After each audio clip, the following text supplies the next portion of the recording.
Assalamualaikum Akang Teteh. Dimulai saja ya, karena waktunya juga sudah lebih 10 menit. Baik, Assalamualaikum warahmatullahi wabarakatuh. Waalaikumsalam warahmatullahi wabarakatuh. Pertama-tama, marilah kita panjatkan puji dan syukur kepada Allah Subhanahu wa taala yang telah memberikan nikmat iman, Islam, dan kesehatan sehingga kita semua bisa bergabung dan berkumpul dalam forum Zoom diskusi ini. Tak lupa salam dan salawat kita lantunkan untuk junjungan kita Nabi besar Muhammad Shallallahu Alaihi Wasallam. Selanjutnya, marilah bersama-sama kita berdoa semoga acara ini dirahmati Allah dan diberi kelancaran serta sudut pandang yang benar, bijak, dan lurus seusai tunjuk Tuhan Yang Maha Esa. Selamat siang, Akang Teteh. Bagaimana kabarnya? Baik. Alhamdulillah baik. Alhamdulillah baik ya, senang sekali. Sehat. Alhamdulillah. Sebelum kegiatan ini dimulai, izinkan saya memperkenalkan diri. Nama saya Audrey Anastasia Bella sebagai moderator klinik skripsi ketiga kali ini. Nah, klinik skripsi pada hari ini berjudul Tips dalam menguji hipotesis dan keabsahan data pada penelitian kualitatif dan kuantitatif. Untuk pematerinya itu sendiri ada Pak Rendi Triandi. Assalamualaikum Pak, bagaimana kabarnya? Waalaikumsalam. Alhamdulillah baik. Baik, alhamdulillah ya Pak. Sebelumnya izinkan saya untuk membacakan daftar riwayat hidup dari Bapak ya. Identitas diri, nama lengkap Rendi Triandi MPD, jenis kelamin laki-laki, tempat dan tanggal lahir Bandung 31 Januari 1989, agama Islam, status pernikahan menikah, alamat Jalan Galanggang, nomor 28, RT 3, RW 12, Kecamatan Batu Jajar, Kabupaten Bandung Barat. Kode pos 40291. Jabatan fungsional asisten ahli DNIDN 0431018902. Nomor telepon 081 321 172 407. Lalu ada riwayat pendidikan S1 Universitas Pasundan, Pendidikan Bahasa dan Sastra Indonesia dan Daerah, tahun masuk 2007 sampai 2011, judul skripsi, pembelajaran mengidentifikasi ide pokok dalam artikel dengan metode inquiry pada siswa kelas 10 SMA Pasundan 2 Bandung, tahun pelajaran 2010-2011. Lalu nama pembimbing atau promotor, yang pertama ada Profesor Dr. Haji Kosadi Hidayat, MPD, lalu yang kedua ada Dr. Hajah R. Panca Pratiwi Hidayati, MPD. Lalu FKK-nya 3.19.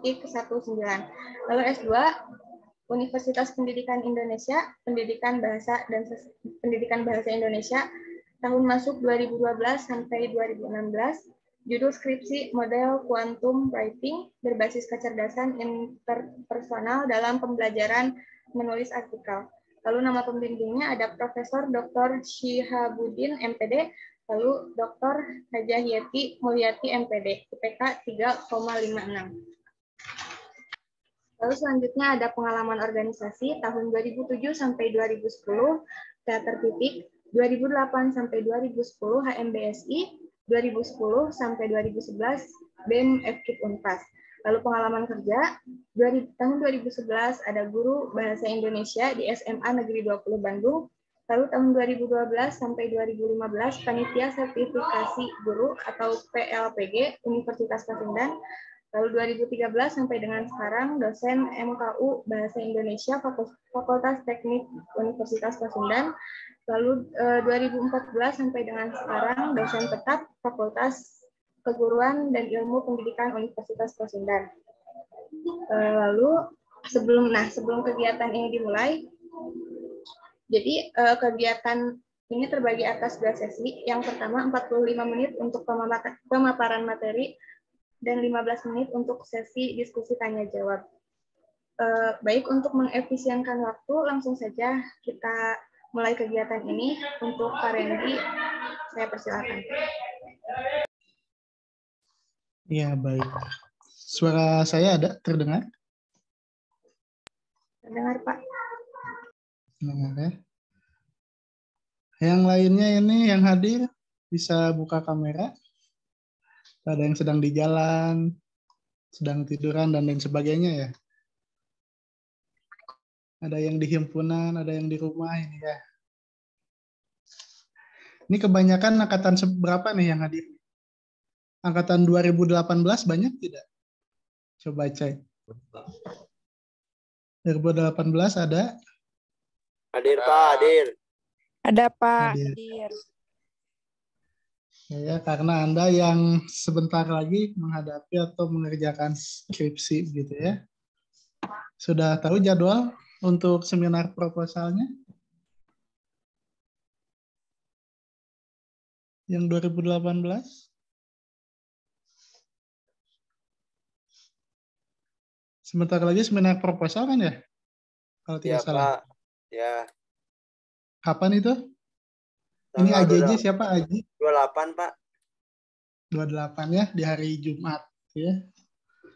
Jadi nanti Anda sebelum mengerjakan skripsi harus seminar proposal terlebih dahulu ya. Karena belum tentu proposal yang sudah Anda buat itu nanti disetujui oleh penguji seminar proposal. Sehingga nanti bisa saja berubah gitu ya. Berubah dari judul, kajian, dan lain sebagainya. Kalau di luar angkatan 2018 banyak juga ini.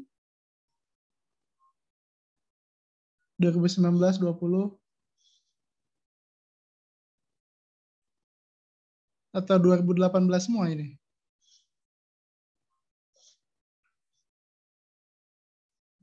Nah, yang berkepentingan atau kepentingan khusus lah ya, itu harusnya lebih banyak 2018 dalam klinik skripsi. Karena untuk tahun ini yang skripsi itu di angkatan 2018. Mungkin ada beberapa yang di angkatan 17 ya. Itu intermezzo dulu, kita mulai saja. Bismillahirrahmanirrahim. Assalamualaikum warahmatullahi wabarakatuh. Waalaikumsalam warahmatullahi wabarakatuh. Puji dan syukur kita panjatkan kehadirat Allah Subhanahu wa Ta'ala karena dengan rahmatnya pada siang hari yang terik ini kita dapat berkumpul di Zoom dalam kegiatan klinik skripsi.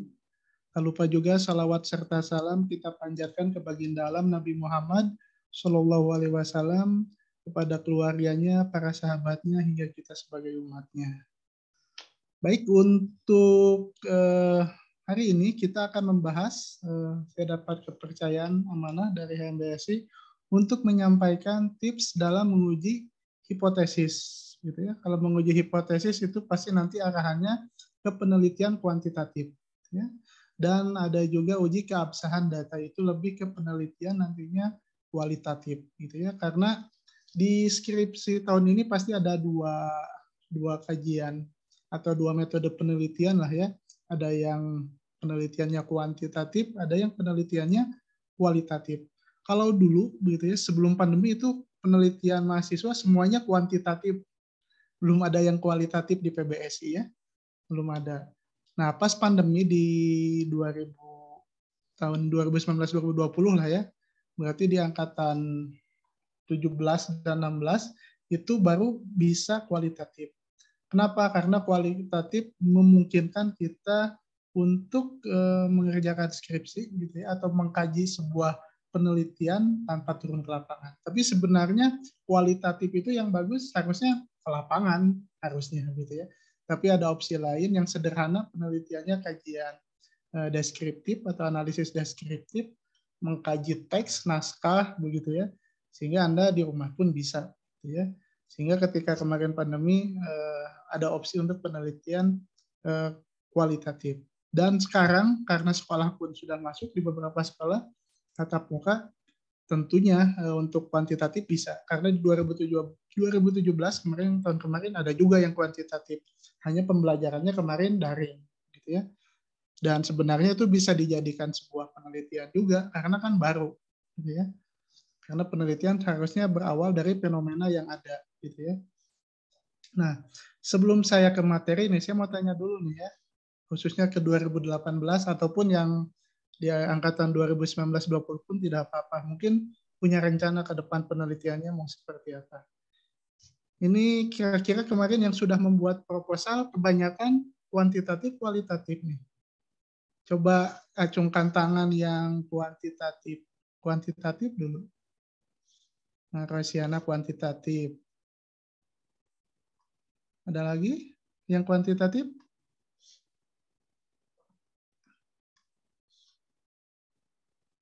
Ada Hasna, Kamila, Sabila.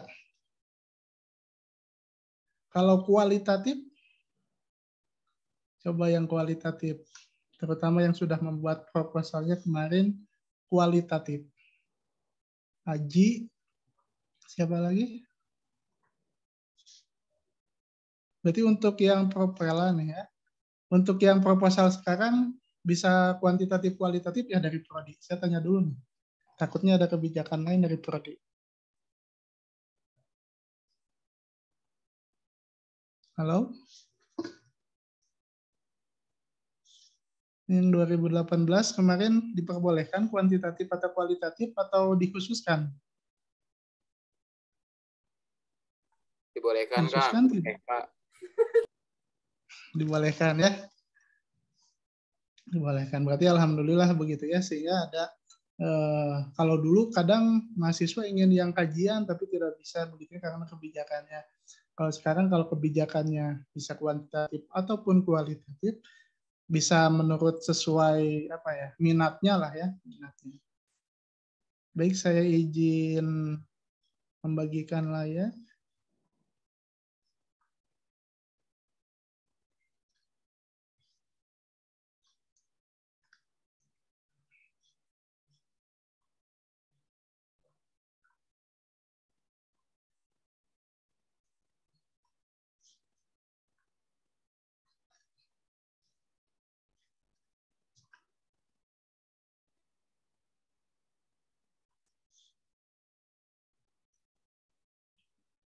Ini sudah muncul?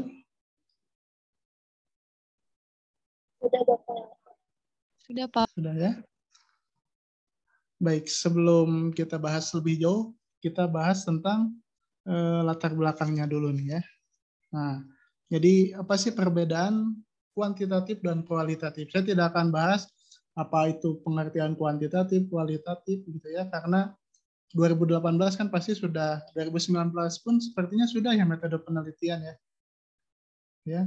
Jadi ada perbedaan gitu ya antara penelitian kuantitatif dan kualitatif secara konsep gitu ya. Kalau ini kita fokusnya ke uji data lah ya. Kalau penelitian kuantitatif itu dari teori dulu dasarnya gitu ya. Dari teori tersebut kita akan mendapatkan sebuah data. Data itu diolah sehingga di hasil akhir itu menyatakan hipotesis itu diterima atau ditolak. Karena di dalam teori di awal sudah ditentukan ada hipotesis, gitu ya. Misalnya ada peningkatan pembelajaran menggunakan model PBL pada pembelajaran teks deskripsi misalnya ya.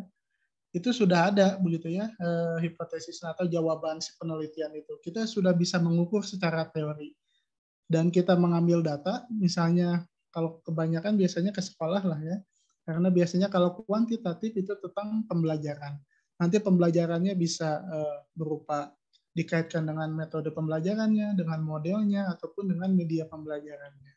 Dan dikaitkan atau disesuaikan dengan teks apa nih, kalau pembelajaran sekarang kan berbasis teks kalau bahasa Indonesia ya.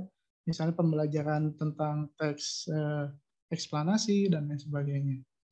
Kalau kita sudah punya teori begitu ya, sudah punya rumusan masalah, karena hipotesis itu lahirnya dari rumusan masalah. Jadi jawaban dari rumusan masalah kan dari hipotesis, gitu ya. Dan mengambil data, dan data itu diolah, diuji begitu ya, diuji data, uji hipotesis, dan nanti di akhir hipotesis itu diterima atau ditolak. Ya. Harusnya kalau penelitiannya baik sesuai dengan konsep teori, hipotesis di akhir itu bisa diterima, bukan ditolak. Kalau ditolak berarti ada yang salah. Bisa disalahnya ketika Anda menerapkan atau menguji cobakan sebuah teori gitu ya, misalnya menguji cobakan metode pembelajarannya, menguji cobakan medianya, berarti ada yang salah begitu ya. Seharusnya diterima ya.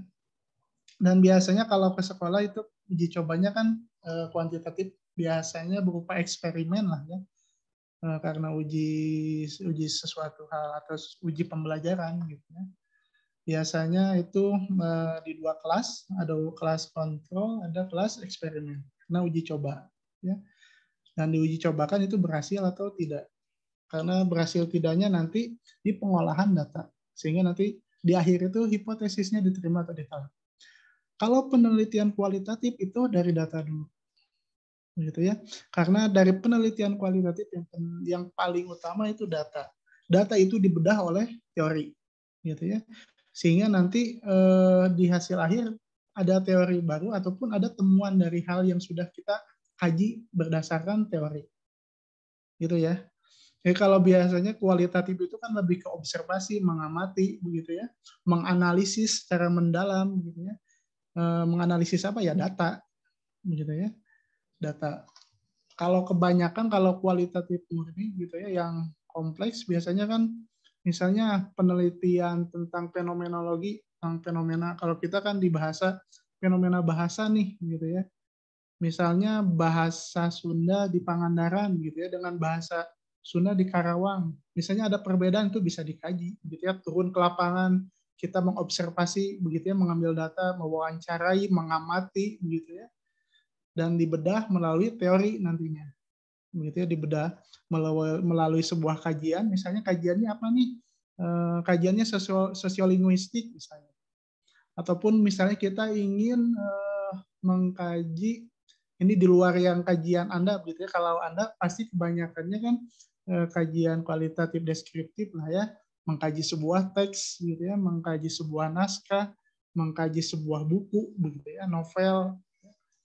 Kalau yang secara umum gitu ya, karena penelitian kualitatif biasanya untuk mengamati perilaku manusia. Kalau kita di bidang bahasa, bisa saja kita melihat perkembangan bahasanya. Misalnya, kalau Anda pernah belajar kan psikolinguistik nih ya, itu kan tentang perkembangan bahasa anak misalnya.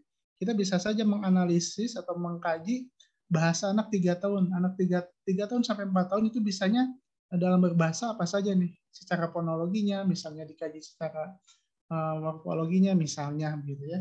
Nanti yang muncul kata apa saja. Hanya penelitian kualitatif gitu ya. Kalau secara kualitas lebih lama itu lebih baik. Ya, lebih lama lebih baik. Karena misalnya tadi mengamati perkembangan bahasa di usia 3 tahun, berarti kan anak harus 1 tahun tuh baiknya. Ya, 1 tahun meneliti, gitu ya. Berbeda dengan kuantitatif. Karena kalau kuantitatif itu kita membahasnya nanti data yang diambil berupa angka. Ya. Berupa angka, kenapa tadi sudah bisa disimpulkan? Karena nanti dihitungnya menggunakan angka, dan angka itu pasti. Kalau penelitian kualitatif itu berupa kata-kata gitu ya, berupa deskripsi, interpretasi begitu ya, sehingga yang sudah kita prediksi di awal secara teori bisa berubah. Kalau untuk kuantitatif hipotesis sama gitu ya. Kalau kualitatif kita bisa memprediksi misalnya hasilnya A.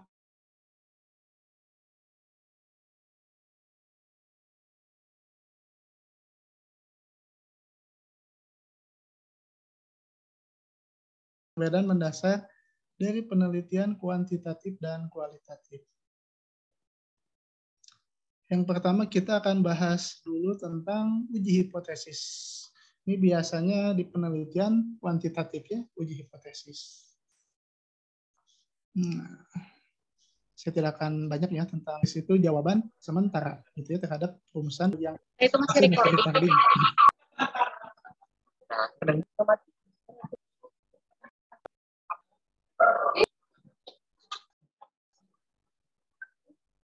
Biasanya seperti itu ya. Jadi jawabannya nanti kan pasti peneliti mampu melaksanakan pembelajaran teks cerpen dengan menggunakan metode apa gitu ya.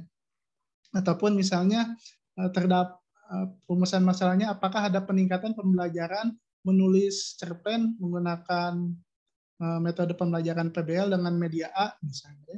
Berarti hipotesisnya kan terdapat peningkatan pada pembelajaran menulis cerpen dengan menggunakan metode apa. Ya. Jadi serangkai lah ya antara rumusan masalah dan hipotesis. Ya. Rumusan masalah mempertanyakan, hipotesis menjawabnya. Sehingga kita di bab 1 sudah tahu nih penelitian kita harus apa nih jawabannya. Berarti kan harus berhasil. Misalnya tadi peneliti bisa merencanakan pembelajaran gitu ya, terdapat peningkatan pembelajaran, lalu pembelajaran menulis cerpen menggunakan metode A efektif gitu ya digunakan pada siswa kelas berapa. Ya. Sehingga kita tahu hasilnya harus seperti apa. Kalau di penelitian kuantitatif gitu ya. Dan fungsi hipotesis tentunya menguji kebenaran suatu teori. Karena kan kita di awal sudah tahu nih jawabannya. Tahu jawaban tersebut kan berdasarkan teori yang dikumpulkan. Gitu ya. Sehingga kalau diterima kan kebenaran tersebut teruji lah ya. Lalu memberikan gagasan baru untuk mengembangkan suatu teori. Karena Anda kan nanti menggabungkan berbagai teori. Itu tidak satu teori. Misalnya nanti Anda membuat atau menguji cobakan sebuah metode pembelajaran. Baiknya nanti kan digabungkan dengan medianya apa nih, gitu ya. Ataupun misalnya dengan model pembelajarannya apa. Lalu yang terakhir, memperluas pengetahuan peneliti. Itu sudah pasti, begitu ya. Karena dengan kita meneliti, pasti ada sesuatu hal baru yang kita bisa dapatkan. Ya. Jadi, jangan sampai yang sudah diteliti, kita teliti lagi. Ya. Makanya nih ya, kalau Anda ingin membuat sebuah judul kan, Anda searching dulu gitu ya, di internet ada tidak judul yang akan kita ajukan. Jangan sampai ada dan persis. Ya. Kalau misalnya subjudulnya sama, tapi kita kembangkan gitu ya, kita modifikasi gitu ya, kita kreativitaskan dengan misalnya model A, kita kreativitaskan dengan media apa, kan nanti bisa jadi berbeda. Gitu ya. Jadi jangan full sama gitu ya, variabel terikat dan variabel bebasnya. Lalu, nah di sini ada macam-macam hipotesis dalam statistik dan penelitian. Biasanya hipotesis itu berupa hipotesis nol ataupun hipotesis alternatif HA. Kalau H0 biasanya diartikan sebagai tidak adanya perbedaan antara ukuran populasi dan ukuran sampel. Atau HA diartikan sebagainya ada perbedaan antara ukuran populasi dan ukuran sampel. Ini artinya apa? Biasanya kalau tadi hipotesis statistik itu dilambangkannya dengan H0 HA gitu ya. Kalau hipotesis penelitian yang tadi misalnya terdapat perbedaan pembelajaran gitu ya, atau terdapat peningkatan pembelajaran pada pembelajaran menulis cerpen di kelas A misalnya. Nah, itu berarti kan HA gitu ya. Hipotesis alternatif. Kalau nanti Anda menguji statistik dan menguji hipotesisnya bisa diterima, berarti HA nanti diterima. Berarti sebaliknya HO ditolak. Ya. Jadi menguji hipotesis biasanya di hipotesis alternatif HA. Kalau HA diterima berarti HO ditolak. Kalau HO ditolak berarti HA diterima. Ya. Jadi yang diharapkan pasti HA diterima. Gitu ya. Kalau ingin misalnya penelitiannya berhasil sesuai dengan hipotesis yang sudah kita tuliskan di bab pertama. Ya. Nah, biasanya hipotesis ada yang di bab pertama, ada 2, ada 3. Atau yang di buku yang baru, panduan yang baru di mana ya. Nah, dan terakhir di sini, nah kira-kira nih cara uji hipotesis menurut Anda seperti apa atau bagaimana? Ada yang tahu? Harusnya tahu nih ya, karena sudah melewati beberapa mata kuliah. Ada yang tahu cara menguji hipotesis? Kalau Anda tadi sudah mendapatkan hipotesisnya, misalnya terdapat peningkatan, terdapat perbedaan, pembelajaran efektif diterapkan, itu bagaimana cara mengujinya?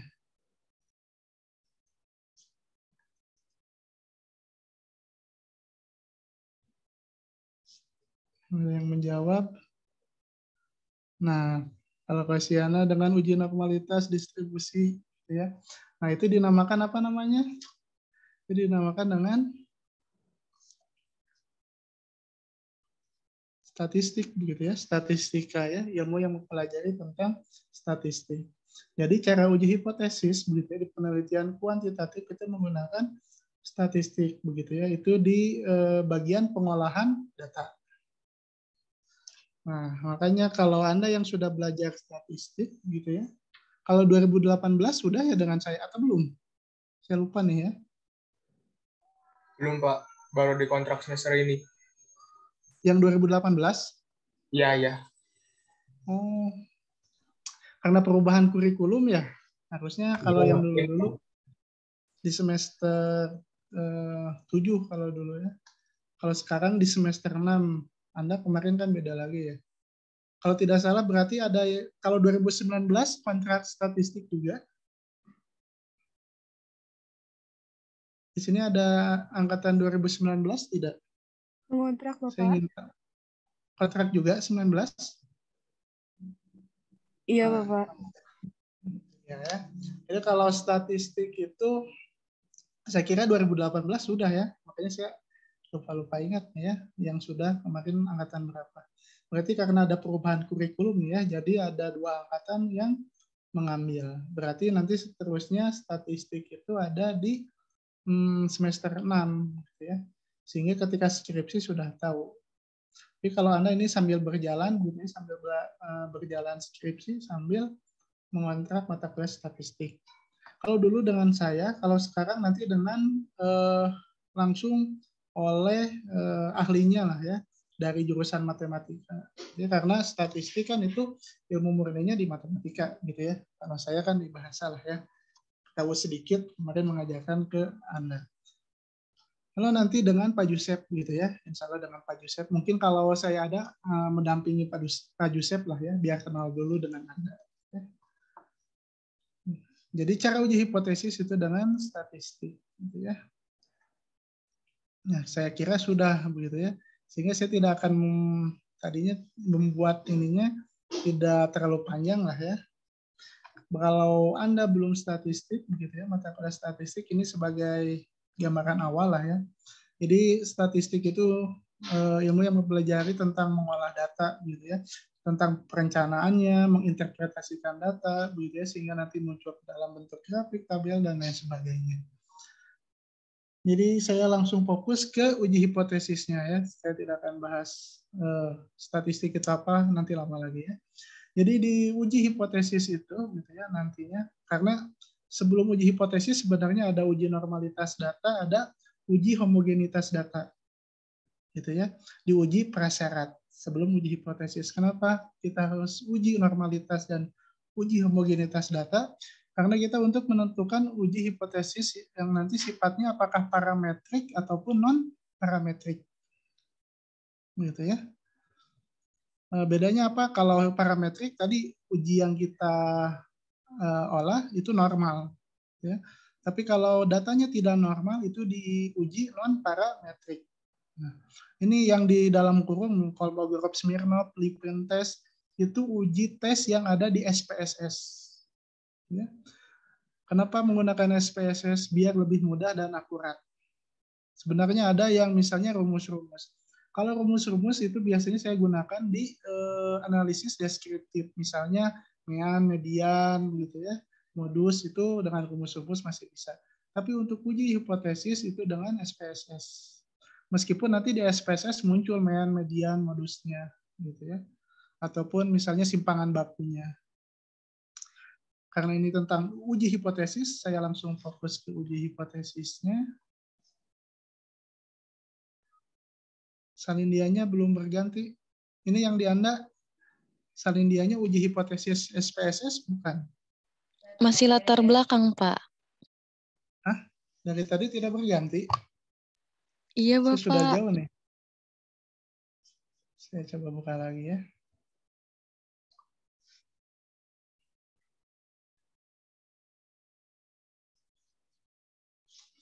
Itu dari tadi ini ya?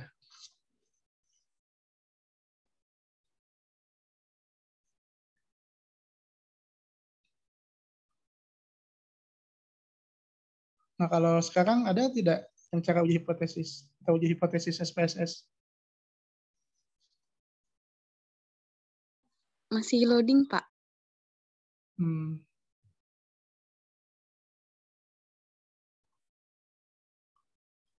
Saya kira tadi berganti slide-nya karena ini sudah slide 8.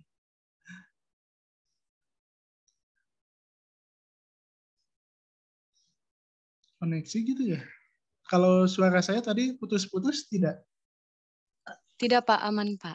Sudah, Pak. Berarti hanya share screen-nya ya. Sekarang sudah berganti share screen-nya? Masih starting, Pak. Masih starting.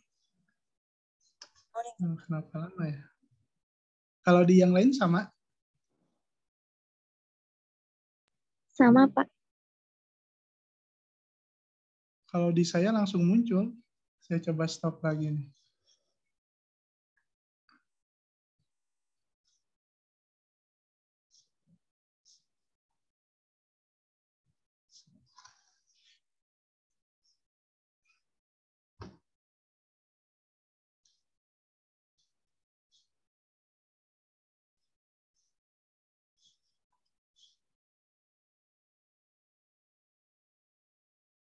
Nah, kalau sekarang gimana?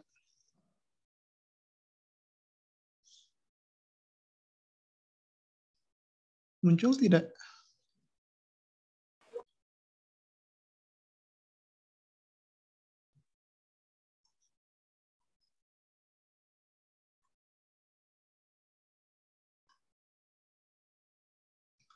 Kalau ini sekarang muncul tidak? Layar saya. Belum, Pak. Belum? Kenapa ya? Sudah, Pak. Sudah muncul. Sudah? Sudah, ya, Pak. uji di. Nah, saya tidak akan terlalu di full screen ya. Nah, baik. Tadi diuji hipotesis, gitu ya. Balik lagi. Kita menggunakannya uji hipotesis menggunakan SPSS, gitu ya. Nanti di SPSS ada rumusnya uji normalitas dan uji homogenitas. Sebelum ke uji hipotesis. Itu sebagai uji prasyarat sebelum ke uji hipotesis.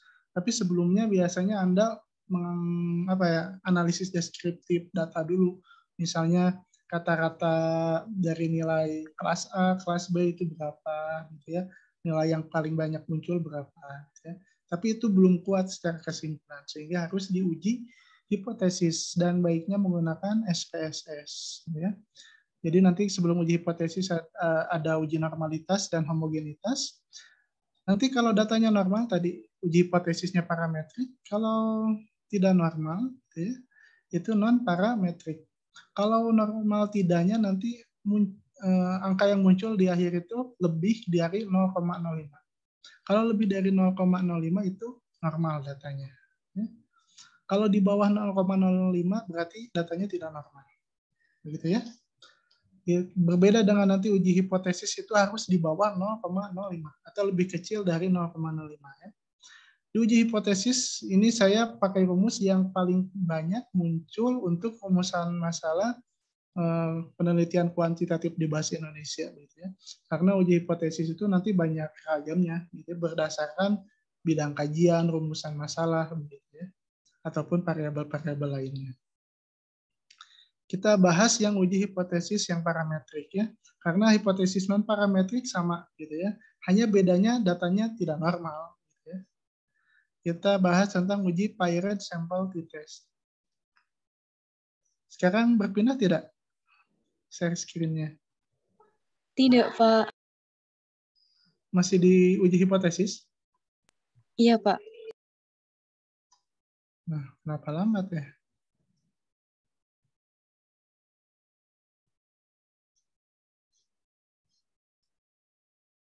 Ada yang sudah muncul tidak tulisannya uji Paired Sample T-Test?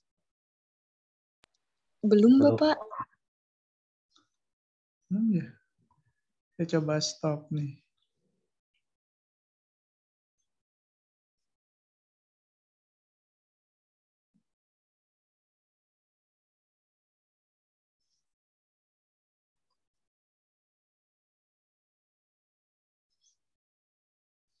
Nah, kalau sekarang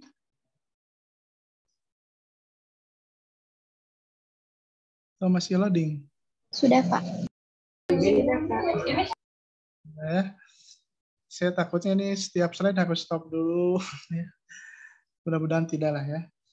Saya percepat karena waktu ya. Uji Paired Sample T-Test ini persyaratan dalam uji sampel t-test tadi ya, berdistribusi normal datanya, uji dulu normalitas, dan uji Pie-Rate sampel t-test digunakan untuk mengetahui apakah terdapat perbedaan rata-rata dua sampel yang berpasangan. Berpasangan ini kalau Anda nanti penelitian kuantitatif di dalam satu kelas. Biasanya digunakan untuk menjawab rumusan masalah, misalnya apakah model PBL berpengaruh terhadap hasil belajar siswa, atau misalnya apakah ada peningkatan pembelajaran siswa menggunakan model pembelajaran PBL terhadap pembelajaran teks apa misalnya. Dan ini yang digunakan untuk mengujikan datanya biasanya menggunakan data pretest dan post-test kelas eksperimen atau data pretest dan post-test kelas kontrol. Biasanya kalau pertanyaannya nanti apakah ada peningkatan, tidak berdasarkan judul yang kita ajukan misalnya. Itu kita cukup memasukkan data yang nilai pretest dan post-test di kelas eksperimen. Gitu ya. Di kelas eksperimen.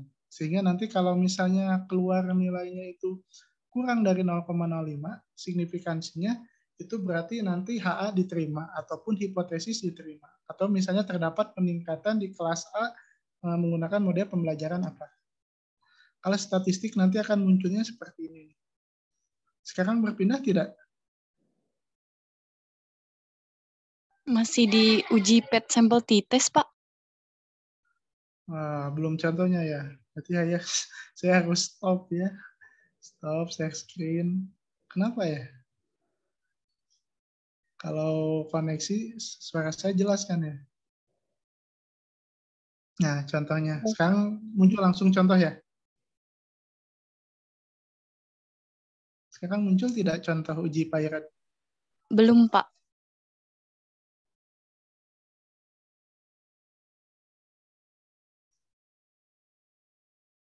Belum ya?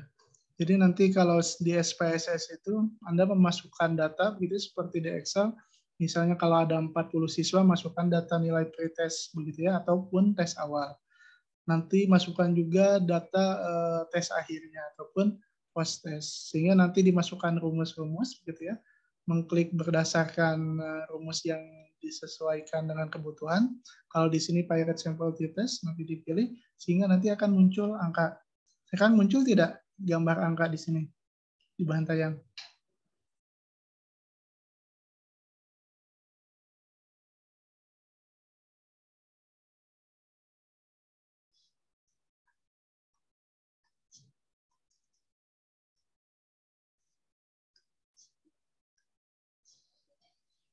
Muncul tidak atau masih loading bahan tayangnya?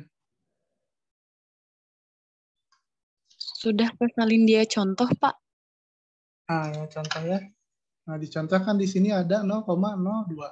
Jadi nanti kita melihatnya dari yang sig to Taylor, signifikansi. Ya. Kalau dari kurang dari 0,05 maka terdapat perbedaan yang signifikan, gitu ya. Berarti HA diterima. Jadi menguji cobakan hipotesisnya, begitu ya, mengolah datanya dengan SPSS, gitu ya. Kalau nanti keluar muncul angka, karena kuantitatif itu nanti diuji cobakannya kan dengan angka-angka, gitu ya. Dari hasil kita mengambil data di lapangan, menganalisisnya, begitu ya, sehingga muncul angka ataupun nilai-nilai dari siswa, gitu ya. Diuji cobakan, gitu ya, dengan SPSS tadi. Kalau tadi rumusan masalahnya seperti tadi, gitu ya, itu uji Pie-Rate sampel t-test. Selanjutnya saya stop dulu lagi ya.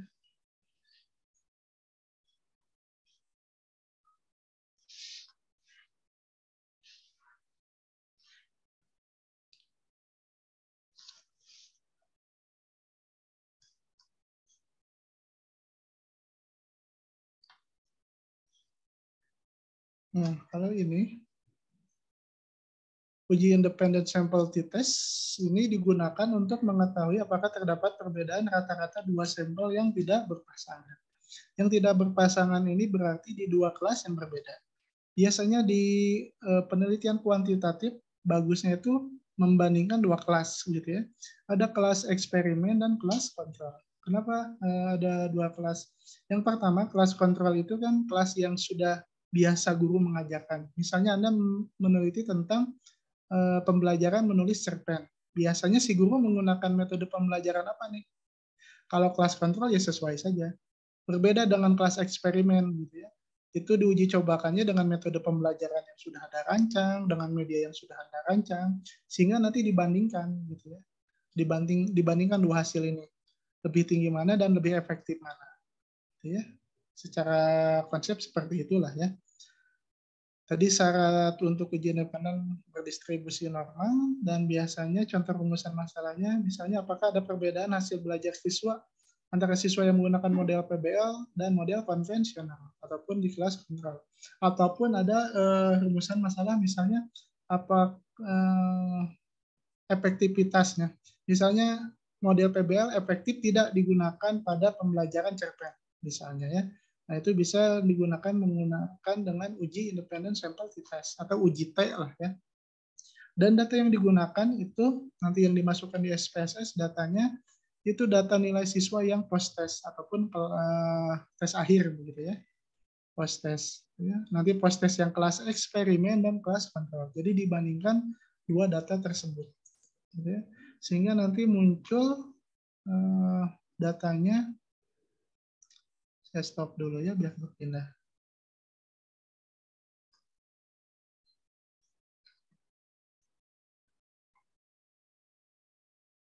Nanti akan muncul sama seperti tadi ya. Ada signification to correlate ya. Dan itu kalau ingin HA-nya diterima ataupun hipotesisnya diterima, itu nilainya harus kurang dari 0,05. Misalnya ini hasil akhirnya yang equal variannya 0,39. Ya. Berarti di bawah 0,05 sehingga HA diterima dan HO ditolak. Berarti ya. Berarti terdapat perbedaan yang signifikan atau model pembelajaran A ternyata efektif begitu ya, digunakan pada kelas berapa ya misalnya. Itu kurang lebih untuk uji hipotesis. Ada yang ditanyakan dulu tentang uji hipotesis atau langsung ke keabsahan data nih?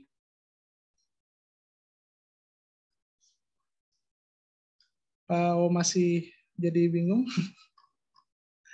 Pasti bingung lah ya. Apalagi Anda statistiknya ternyata belum gitu ya. Saya kira sudah. Baik, saya lanjutkan saja lah ya. Karena waktu juga di keabsahan data.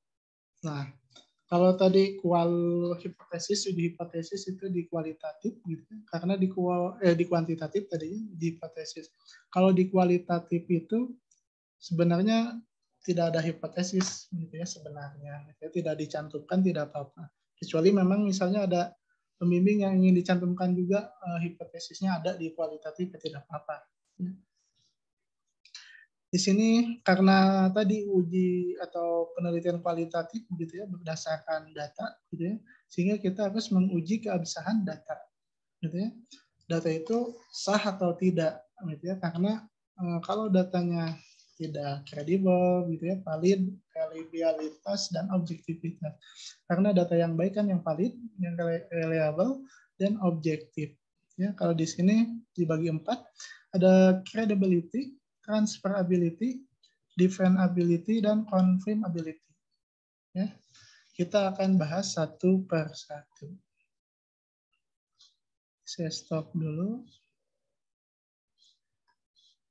Dengan teknik saya stop dulu, muncul tidak tadi?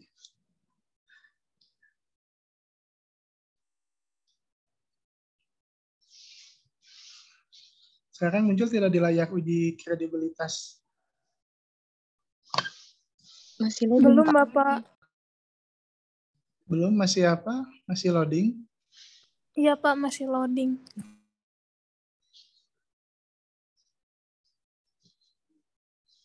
Apa ya? Karena PowerPoint-nya berat itu ya?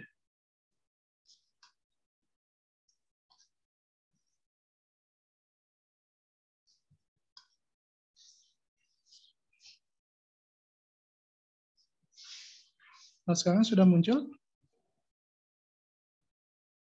Masih loading juga, Pak. Masih.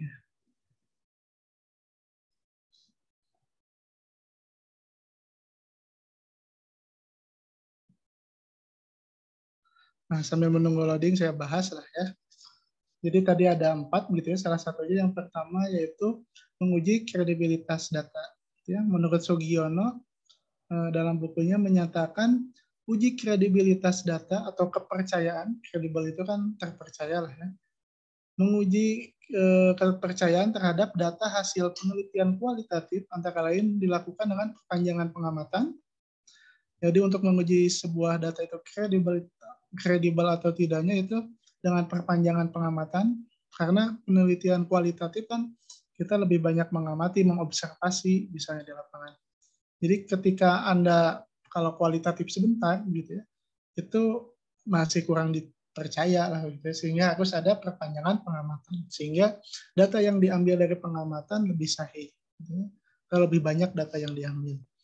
Perpanjangan pengamatan, lalu peningkatan ketekunan, gitu ya, karena dengan kualitatif Anda harus lebih tekun, karena harus menganalisis secara mendalam. Gitu ya. Jangan sampai penelitian Anda itu analisisnya hanya dangkal, gitu ya, karena penelitian kualitatif itu ciri khasnya analisis secara mendalam. Lalu ada diskusi dengan teman sejawat. Data yang sudah Anda ambil bisa didiskusikan gitu ya dengan teman sejawat untuk lebih kredibel lah. Lalu ada analisis kasus negatif. Kalau analisis kasus negatif ini biasanya ketika ada temuan yang minor. Misalnya Anda ingin menganalisis bahwa misalnya misalnya anak 3 tahun itu sudah bisa berbicara ayah papa misalnya ya. Anda ngecek nih ke orang-orang misalnya dari 50 orang tua gitu ya. Anda cek apakah sudah bisa atau tidak. Dari 49 orang tua itu menyatakan sudah bisa. 1 orang tidak bisa.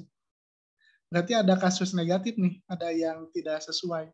Nah, untuk lebih kredibel lagi biasanya Anda terus begitu mencari permasalahannya di mana sehingga nanti pada akhirnya tidak ada lagi analisis kasus negatif, misalnya. Gitu ya.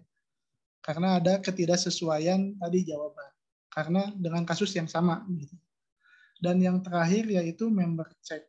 Member check ini mengecek ulang segala data yang sudah didapatkan. Misalnya memvalidasi ke pemberi data. Misalnya Anda mau mewawancari seseorang. Itu Anda cek kembali apakah jawabannya sudah sesuai yang sudah Anda tuliskan gitu ya atau tidak. Itu untuk uji kredibilitas menurut Sugiono. Kalau sekarang muncul tidak bahan tayangnya? Sudah, Pak. Nah, ya. Nah, saya yang kedua ini kalau yang nomor 1 itu kan secara teori. Jadi nomor 2 ini disesuaikan secara praktis di 2 tahun terakhir lah ya yang kajian ataupun yang penelitian kualitatif. Biasanya uji kredibilitas yang Anda lakukan gitu ya, karena Anda kualitatifnya biasanya kan mengkaji sebuah teks, naskah gitu ya. Biasanya dalam penelitian bersifat kajian dokumen atau arsip perlu meningkatkan ketekunan. Tadi ketekunan di sini Anda menganalisis lebih dalam. Gitu ya. Jangan sampai Anda misalnya ketika menganalisis unsur intrinsik sebuah drama, misalnya dari sudut pandang orang pertama, misalnya alasannya kenapa nih ketika Anda menganalisis hal tersebut sudut pandang pertama karena ada kata aku. Begitu saja, kan itu kurang mendalam gitu ya. Sehingga Anda harus tekun lagi begitu ya membaca teori-teori karena yang kedua menggunakan bahan referensi yang baik dan benar. Karena dalam penelitian kualitatif harus ada kajiannya sebagai pisau. Misalnya tadi untuk Anda membedah sebuah naskah drama, misalnya kajiannya unsur intrinsik dan ekstrinsik. Berarti kan Anda harus mengulik tuh pisau yang sudah Anda tentukan tadi, unsur intrinsik ataupun ekstrinsik. Ataupun di kebahasaan, misalnya Anda menganalisis teks eksposisi secara stilistikanya, misalnya. Ataupun misalnya kesalahan penulisannya, kesalahan ejaannya, misalnya. Ataupun misalnya kalau secara bahasa, dalam dialog kajian pragmatik, gitu ya. Bisa saja kan, gitu ya. Anda harus banyak referensinya sehingga nanti bisa banyak membedah begitu ya apa yang ada di dalam teks tersebut, apa yang ada di dalam naskah tersebut. Jangan sampai nanti di kolom analisis itu analisisnya dangkal. Dan yang lebih baik lagi di kolom analisis nanti sertakan juga gitu ya. Jangan menurut saya gitu ya, atau menurut Anda begitu ya, jangan menurut Anda. Misalnya tadi sudut pandang orang pertama, harus dijelaskan alasannya apa tuh. Anda menyebutkan sudut pandang pertama, misalnya ada kata aku, itu menurut siapa? Menurut teori siapa? Ya, itu harus jelas lah ya ketika Anda nanti menganalisis sebuah naskah, teks, novel, buku, dan lain sebagainya. Itu uji kredibilitas. Saya harus stop lagi nih sepertinya ya. Lalu kita ke uji transferability ya. Nah, pasti ini loading ya di Anda sambil menunggu saya terangkan. Jadi tadi uji kredibel gitu ya. Lalu uji transferability. Menurut Sugiono ya, mengatakan uji transferability kan tadi validitas eksternal gitu ya. Menunjukkan derajat ketepatan atau dapat diterapkannya hasil penelitian ke populasi di mana sampel tersebut diambil. Jadi uji transferabilitas ini berhubungan dengan manfaat hasil penelitiannya. Sejauh mana penelitian tersebut dapat digunakan dalam konteks dan situasi lain. Jadi kalau ini lebih ke penelitian yang kita lakukan ada manfaatnya tidak, begitu ya? Ada manfaatnya tidak?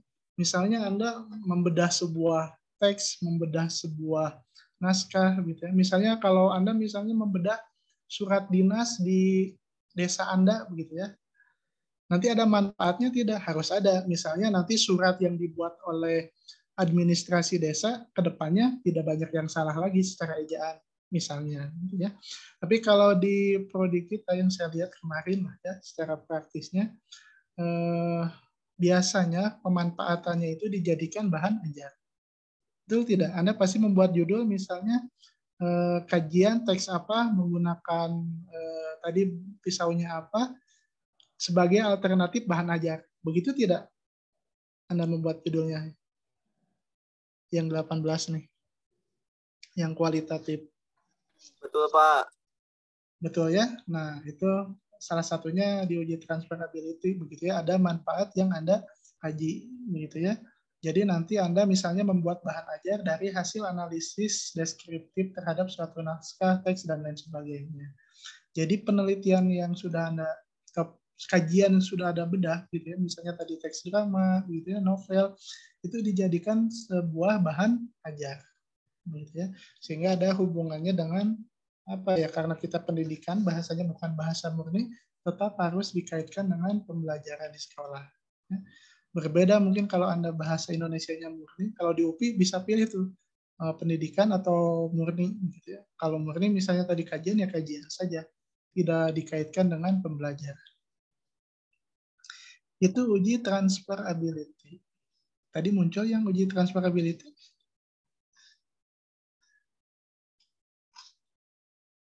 Sekarang yang ketiga itu ada uji dependent ability. Mungkin di Anda masih loading lah ya. Uji dependent ability. Ini menurut Sugiono menyatakan dalam penelitian kualitatif, uji dependent ability dilakukan dengan melakukan audit terhadap keseluruhan proses penelitian. Jadi uji dependent atau reliabilitas itu adalah audit. Ya. Jadi penelitian yang Anda sudah buat diaudit. Apa namanya audit? Dicek, gitu ya. Dicek oleh orang luar sudah benar atau tidak. Divalidasi oleh orang luar sudah baik atau belum. Kalau di kita, gitu ya, auditnya tentu saja kalau Anda kan pembimbing. Ya. Karena pembimbing kan nanti yang merevisi analisis Anda, begitu ya, dari mulai bab 1 sampai bab 5. Gitu ya. Jadi salah satunya gitu ya, audit kalau Anda begitu ya, itu adalah pembimbing. Gitu ya. Berbeda kalau nanti Anda penelitiannya independen, auditnya bisa dari luar, misalnya ahli sastra, ahli bahasa, itu bisa jadi auditor. Ya. Itu uji dependent ability. Dan yang terakhir,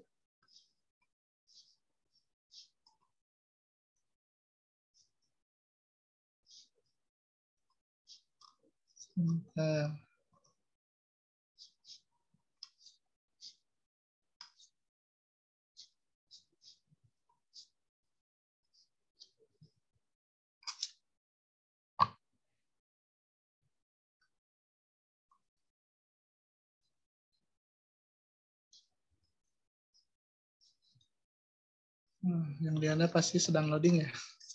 Yang terakhir ini ada uji confirmability ataupun objektif lah ya, objektivitas. Menurut Sugiono, penelitian dikatakan objektif bila hasil penelitian telah disepakati banyak orang. Ya. Dia penelitian yang sudah Anda buat disepakati oleh banyak orang. Artinya setelah penelitian dilakukan, perlu adanya uji konfirmabilitas untuk membuktikan bahwa penelitian yang sudah dilakukan objektif dan dapat dipertanggungjawabkan. Jadi kalau mudahnya nih ya, kalau nanti skripsi Anda untuk menguji objektif tidaknya, biasanya ada uji validitas atau validator untuk bahan ajar yang sudah Anda buat. Mungkin itu masuk lah ya, karena diuji oleh ahlinya, begitu ya, dipastikan ini cocok tidak, begitu ya, bahan ajar yang sudah dibuat diterapkan kepada siswa SMA kelas berapa, misalnya ya. Kalau yang misalnya secara umum, kalau objektivitas ini sudah objektif atau tidak, biasanya Anda dilihat, kalau misalnya nih ya, teks drama, Anda menganalisis unsur intrinsik. Oleh peneliti siapapun, gitu ya, hasilnya pasti sama. Misalnya di unsur intrinsik, tokoh penokohannya ada 5. Nanti diteliti oleh peneliti lain, pasti 5 kan tidak berubah. Begitu ya, pasti tidak berubah. Mungkin itu salah satunya. Tapi kalau untuk yang sederhananya di kita, biasanya Anda harus mengujikan atau menguji cobakan, bukan menguji cobakan, tapi memvalidasi bahan ajar yang sudah dibuat. Biasanya ke guru bahasa Indonesia ataupun dosen bahasa Indonesia. Ini muncul yang terakhir, uji confirmability. Muncul, Pak. Muncul, Pak. Ya.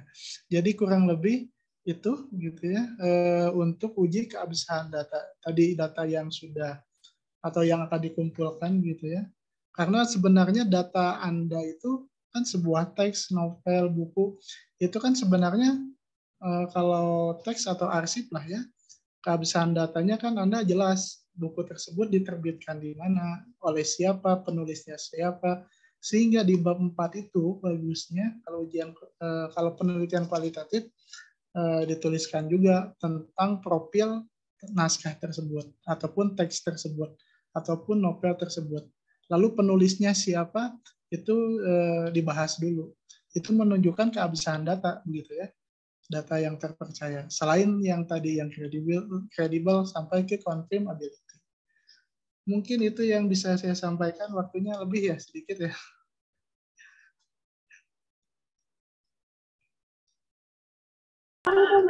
Baik. Baik, mudah-mudahan bingung ya, pasti bingung lah ya. Ini mudah-mudahan menjadi pemantik Anda ketika yang 2018 khususnya untuk nantinya mengerjakan skripsi begitu ya. Jadi ada pertanyaan-pertanyaan sehingga nanti bisa didiskusikan juga dengan pembimbing. Baik, itu saja. Terima kasih. Saya balikan lagi ke HMPSI. Baik, terima kasih kepada Pak Randy telah menyampaikan materinya dengan sangat baik. Selanjutnya kita akan memasuki sesi tanya jawab. Kepada Akang Teteh yang ingin bertanya, saya persilakan.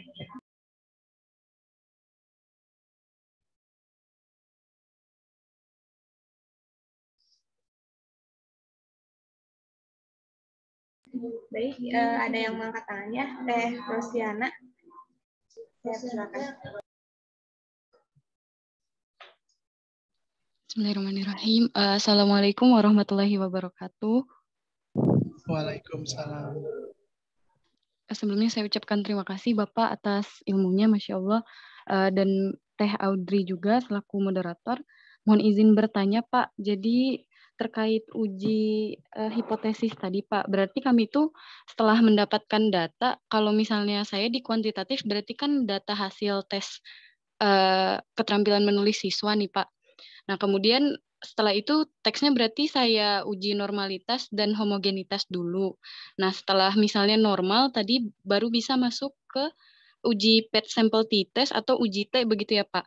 Cuman yang saya bingung di sini itu, Pak, ketika saya menggunakan 2 kelas nih, Pak, misalnya kelas kontrol dan kelas eksperimen, tapi apakah saya bisa meski menggunakan 2 kelas itu pakai ujinya yang uji PET sample t-test, Pak? Atau harus yang uji T ya, Pak? Terima kasih. Nah, baik, sama-sama. Nah, gini ya, pertanyaan yang bagus dari Rosyana. Ditampung dulu atau langsung dijawab, Audrey? Mungkin sambil dijawab aja, Pak. Nah, sambil dijawab ya. Baik ya.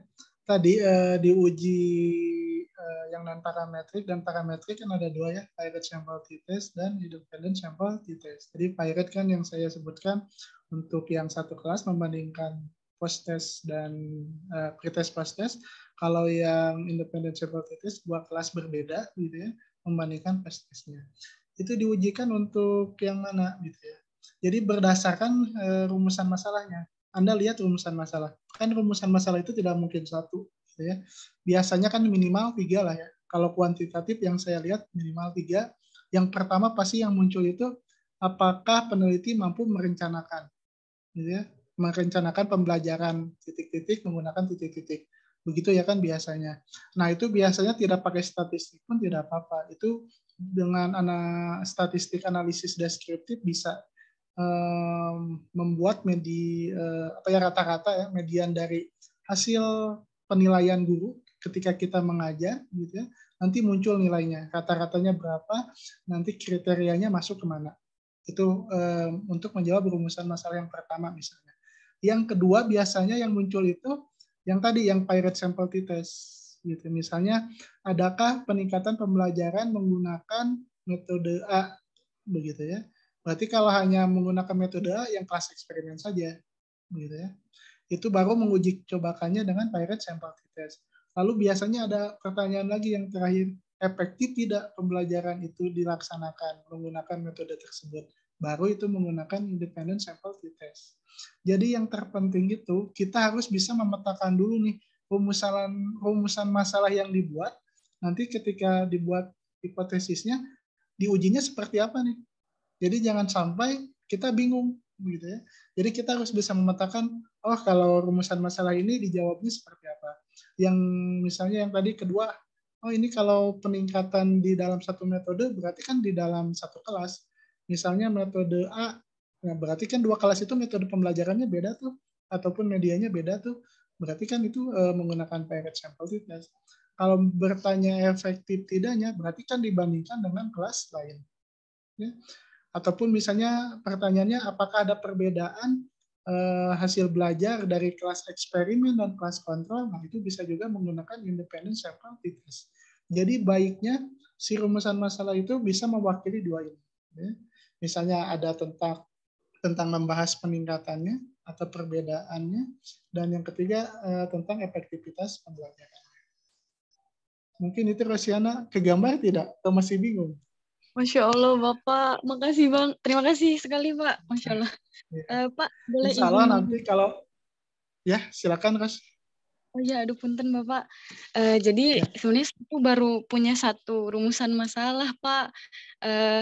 Tapi tadi iya dibantu dengan penjelasan dari Bapak, jadi mulai tergambar, Pak. Hanya yang masih bingung itu contoh rumusan masalah 2 dan 3, Pak. Tadi kan di rumusan masalah yang kedua itu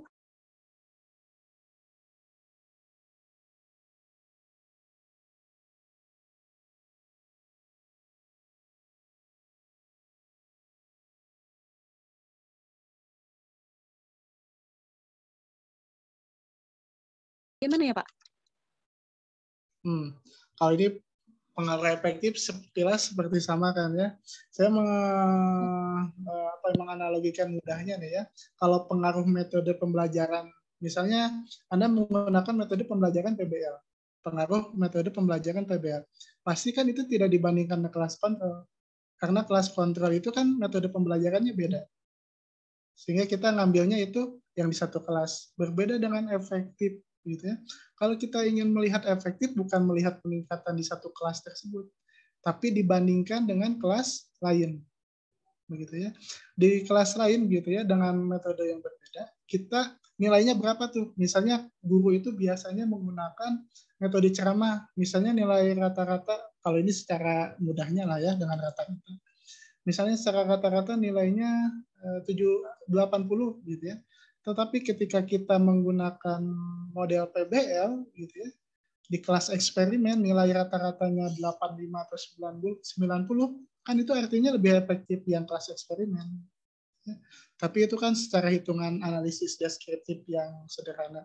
Sehingga kalau ingin lebih objektif lagi, uji hipotesisnya tadi menggunakan independent sample t-test. Ya.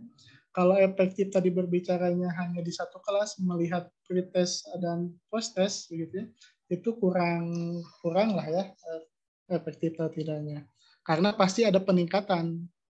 Karena tidak mungkin tes awal dan tes akhir itu, tes akhirnya lebih kecil. Jarang sekali, pasti ada peningkatan meskipun kecil. Jadi kalau berbicara peningkatan biasanya kan di kelas itu sendiri melihat dari pre-test ataupun post-test. Tapi kalau keefektifan kita lihat hasil post-testnya. Kita bandingkan dengan kelas lain yang sudah biasa diajarkan, begitu ya, dengan metode yang sudah biasa diajarkan atau kelas kontrol. Sehingga terlihat ada perbedaan yang signifikan gitu ya. Kalau berbeda signifikan dan lebih baik yang kelas eksperimen, berarti efektif begitu ya, metode pembelajaran A digunakan pada pembelajaran teks cerpen di kelas berapa. Mungkin itu, Ros. Siap, Bapak. Terima kasih banyak, Pak. Ya, pasti makin bingung lah ya. Dan nanti insya Allah lebih jelas lagi begitu ya, karena Pak Aris bilang nanti dosennya dari matematika, ya ada Pak Yusef, itu matematika murni begitu ya, itu akan lebih jelas lagi. Nah, tadi kalau saya menambahkannya, kalau di matematika murni atau eksak biasanya kalau tadi kan validitas reliabilitas di kehabisan data gitu ya. Di kelas di penelitian kuantitatif sebelum kita mengambil data ke lapangan, biasanya kalau di eksak itu ada juga uji reliabilitas data. Ya. Jadi soal itu diteskan dulu, gitu ya. Soal itu sudah sesuai atau belum, gitu ya. Tapi kalau di kita biasanya tidak melewati itu. Biasanya validitasnya di pembimbing, gitu ya. Instrumennya sudah sesuai, soalnya sudah sesuai, itu bisa, gitu ya. Nanti takutnya kalau di Pak Yusef pasti akan menerangkan tentang itu. Akan lebih lengkap lah ya. Hanya nanti kita sesuaikan saja nanti tentang penelitian kebahasaan. Mungkin itu saja. Ada ya, jadi setiap instrumen yang dibuat seminimalnya itu divalidasi, gitu ya, minimal oleh pembimbing, gitu ya, minimal oleh pembimbing. Kalau di S1 si instrumennya itu tidak oleh validator lah ya, kecuali yang tadi yang kualitatif begitu ya, biasanya bukan instrumennya tapi bahan ajarnya, begitu Mas. Terima kasih banyak, Pak. Yo, sama-sama. Ada lagi?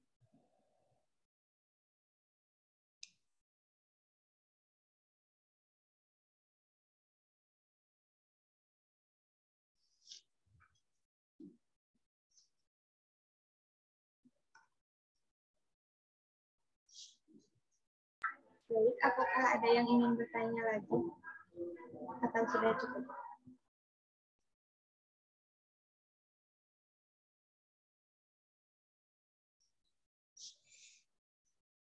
Pasti bingung lah ya. Anda bingung, pasti harus bingung ya.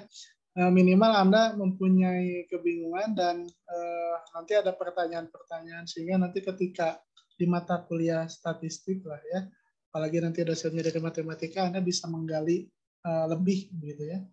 Dan nanti Anda harus menyesuaikan, kalau tipe dari saya ya, kalau yang 2018 nih ya, yang bimbingan, nanti Anda sesuaikan dengan apa yang diarahkan oleh pembimbing. Ya, diarahkan oleh pembimbing. Karena nanti pasti pemahaman pembimbing tentang misalnya tadi uji data dan lain sebagainya lah ya, pasti akan berbeda-beda. Ya, entah itu penelitian kuantitatif dan kualitatif. Ya, jangan sampai nanti malah membanding-bandingkan, gitu ya. Ataupun Anda kekeh dengan konsep Anda sendiri. Ya. Kalau dari saya tipsnya kalau Anda ingin cepat lulus lah ya, tepat waktu lah ya, Anda ikuti saja arahan dari pembimbing dan jangan sampai tidak bimbingan sama sekali ataupun melama-lamakan bimbingan. Ya. Minimal seminggu sekali Anda bimbingan lah. Minimal seminggu sekali Anda bimbingan, sudah direvisi, kerjakan 1 minggu, minggu depannya bimbingan lagi. Jangan sampai pleng 1 bulan hilang. Kebanyakan yang telat itu sekarang yang seperti itu. Karena beberapa kan di 2017 pun saya yang dosen wali saya 40% itu masih belum lulus. Gitu ya. Belum lulus dan alhamdulillah sudah tinggal 10%-an lagi yang belum lah ya. Karena yang 30% sudah daftar sidang untuk tanggal 27 di hari Kamis begitu ya.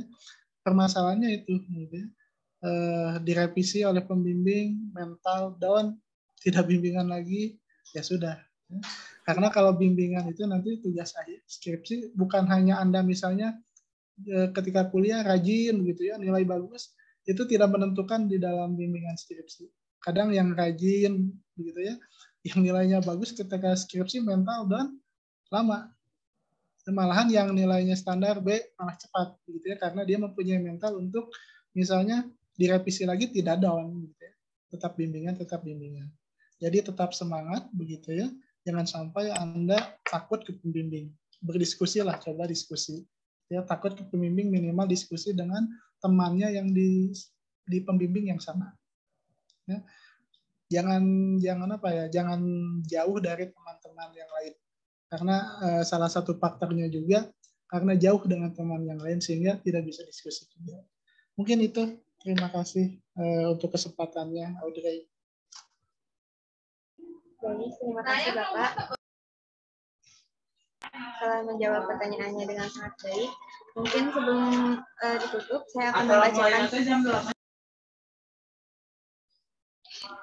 akan membacakan kesimpulannya terlebih dahulu. Data analisis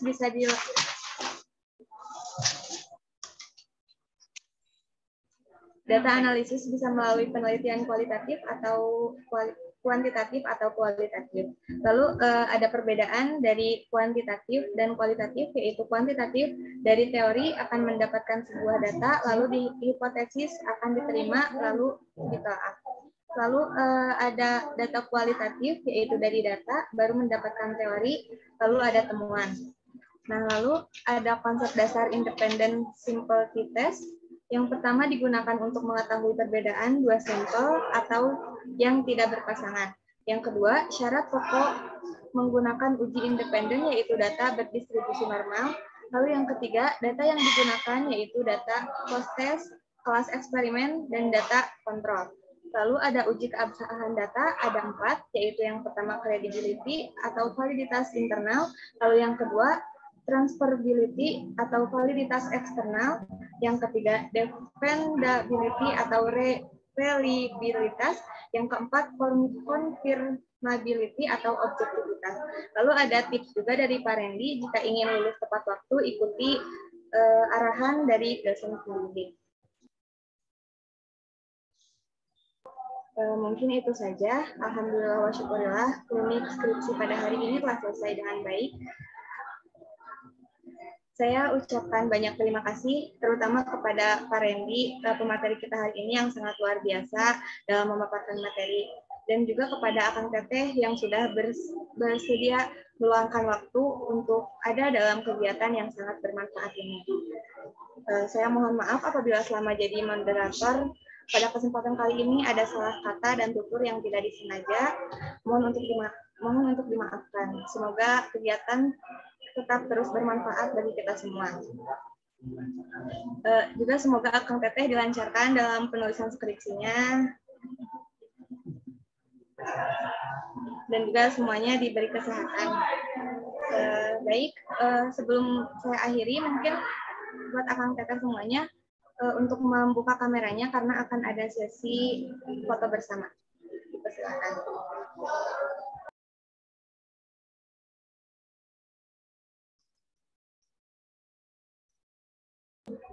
Akang Teteh ini ada 2 slide ya. Untuk yang belum membuka kameranya, dipersilakan untuk membuka kameranya.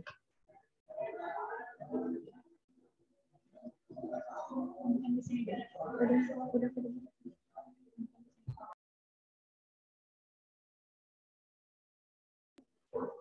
Baik, saya hitung ya. Untuk slide pertama, 1, 2, 3. Untuk slide kedua, 1, 2, 3. Baik, terima kasih sekali lagi Akang Teteh, Pak Randy, terima kasih telah meluangkan waktunya. Saya tutup. Wabillahi taufiq wal hidayah. Wassalamualaikum warahmatullahi wabarakatuh. Waalaikumsalam warahmatullahi wabarakatuh. Terima kasih Bapak dan panitia. Sama-sama.